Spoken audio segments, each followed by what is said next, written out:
ஸ்ரீ குருப்யோ நமஹா ஸ்ரீ மாத்ரே நமஹா. இறையடியார்கள் அனைவருக்கும் அன்பான வணக்கங்கள்.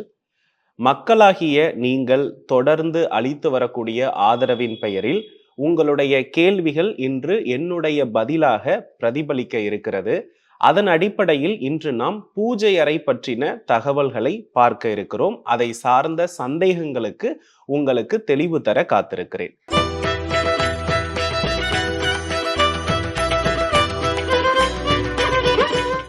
இறை வழிபாட்டில் விளக்கில் கலப்பு எண்ணெய் அல்லது பஞ்சக்கூட்டு எண்ணெய் பயன்படுத்தலாமா? கட்டாயமாக இதை நாம் செய்யக்கூடாது. காரணம் என்ன அப்படின்னா, எல்லா கிரகங்களும் சமநிலையில் எப்போதும் இருக்காது.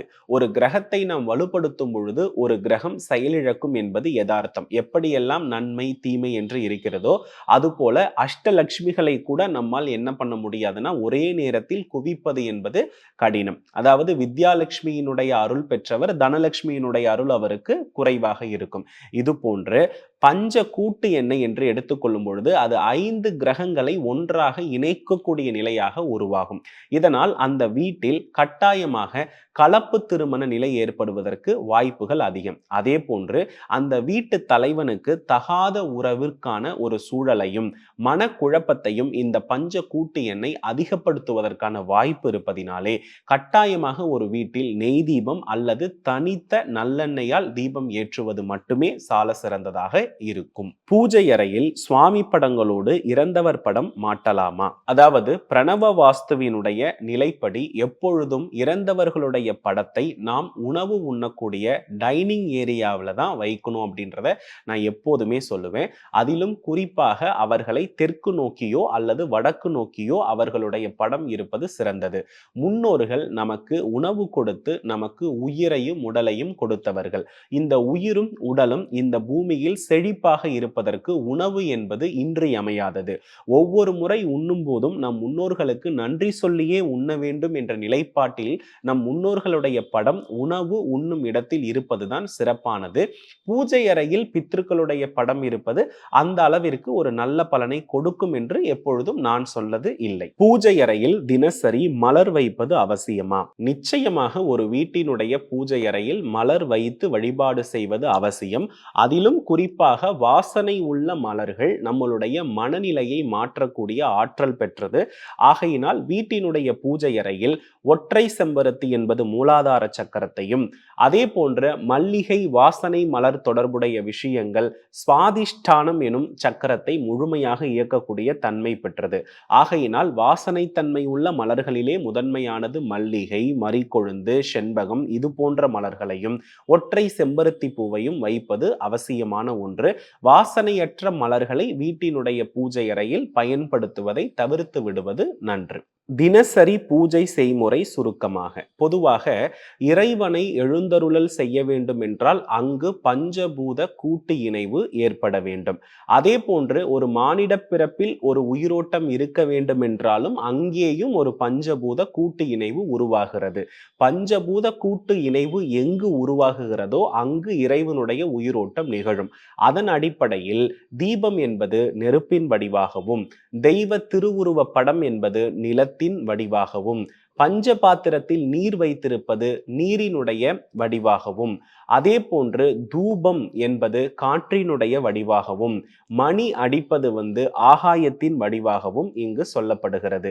இந்த 5ம் ஓரிடத்தில் ஒடுங்கி வழிபாடு செய்கின்ற பொழுது அந்த வீட்டில் நிச்சயம் நல்ல பலன் இருக்கும். நெய்வேத்தியம் அப்படின்ற ஒரு நிலை வைத்து இதை முழுமைப்படுத்தும் பொழுது நல்ல பலன் இருக்கும். ஒரு நாளைக்கு ஒரு முறையாவது, அதிலும் குறிப்பாக வாரத்தில் 2 முறையாவது செவ்வாய் வெள்ளிக்கிழமைகளில் வழிபாடு செய்வது நல்ல பலனை கொடுக்கும். ஆன்மீகம் இல்லறம் இரண்டையும் பிரித்து பயணிப்பது எப்படி? பொதுவாக ஆன்மீக வாழ்க்கை என்பது நம் முக்தி சம்பந்தப்பட்டது. இல்லறம் என்பது நம் உடல், பொருள், ஆசை இதன் அடிப்படையில் நமக்கு செயல்படக்கூடிய அமைப்பு. நம்மளுடைய ஆயுள் பலத்தை 120 ஆண்டுகளாக நம் முன்னோர்கள் பிரித்திருக்கிறார்கள். இதில் முதல் 60 வருடம் இல்லற மேன்மையையும், அடுத்த 60 வருடம் துறவரம் என்று சொல்லக்கூடிய ஆன்மீகத்தினுடைய மேன்மையையும் ஒரு மனிதன் உணரக்கூடிய காலமாகும். இதை எவ்வாறு எடுத்துக்கொள்ளலாம் என்றால், ஒரு மனிதனுக்கு 60 வயது பூர்த்தியாகும் பொழுது அவனுடைய ஜாதகத்தில் எந்த கிரக அமைப்பு இணைவு இருந்ததோ அதே கிரகங்கள் எந்தெந்த ராசி கட்டத்தில் இருக்கிறதோ அதே ராசி கட்டத்துல 60 வயதுல வந்து அமரும். இததான் வந்து ஷஷ்டியப்த பூர்த்தி என்று சொல்வார்கள், மறுபிறப்பு என்று சொல்வார்கள். இது ஒரு மறு விவாகமாகவே நடைபெறுவதனுடைய நோக்கம் இதுதான்.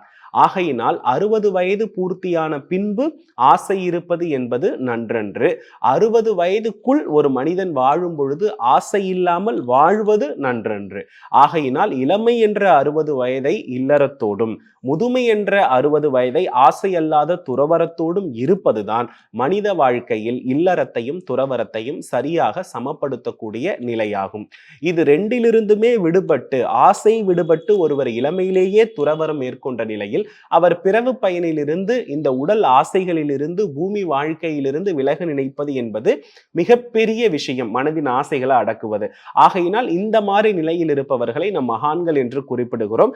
நம் மகான்களாக இருக்கின்ற பட்சத்தில் இல்லறம் அப்படின்ற ஒரு விஷயத்தில நமக்கு ஆசை என்பது மகானாக வாழ்வதற்கு ஒரு தடையான விஷயம். ஆகையினால் சாதாரண மானிட வாழ்வு இந்த மாதிரி வயதுகளை பிரித்து வாழ்ந்தால் நன்மை அளிக்கும். பூஜை அறையில் என்னென்ன மாதிரியான நிறங்களுடைய உடைகளை பயன்படுத்தி வழிபாடு செய்யலாம்? பொதுவாக வழிபாடு என்றாலே அடர் நிற உடைகளை தவிர்த்து விடுதல் நன்று. அதிலும் குறிப்பிட்டு சொல்லணும் அப்படின்னா கரு நீலம், கருப்பு இது போன்ற நிறங்களை வழிபாடு காலகட்டத்தில் நாம் உடலில் அணிந்திருப்பதை தவிர்க்க வேண்டும். சபரிமலை காலகட்டம் விரத வழிபாடு, சந்நியாச வழிபாடு என்பது வேறு, இல்லற வழிபாடு என்பது வேறு. நான் இங்கு குறிப்பிட்டு சொல்லுவது இல்லற வழிபாடு என்பதை புரிந்து கொள்ள வேண்டும்.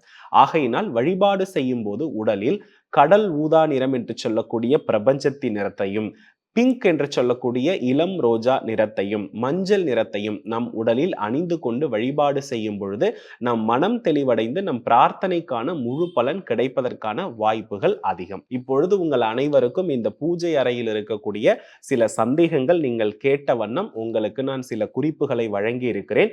இதை பற்றின குறிப்புகள் ஒரு முழு விளக்கமாகவும் நம்மளுடைய டிவியில ஒளிபரப்பாக இருக்கிறது. ஆகையினால் மறக்காம நம்மளுடைய சேனலை சப்ஸ்கிரைப் பண்ணுங்க, தொடர்ந்து ஆதரவு கொடுங்க. உங்களுடைய கேள்விகளை தொடர்ந்து கமெண்ட்ல பதிவு பண்ணுங்க. அதற்கான பதில்கள் என் வாயிலாக நிச்சயம் உங்களை வந்து சேரும். மேலும் மீண்டும் ஒரு நல்ல பதிவில் சந்திக்கிறேன். அதுவரை உங்களிடமிருந்து விடைபெறுகிறேன். வெற்றிவேல் முருகா. நன்றி, வணக்கம்.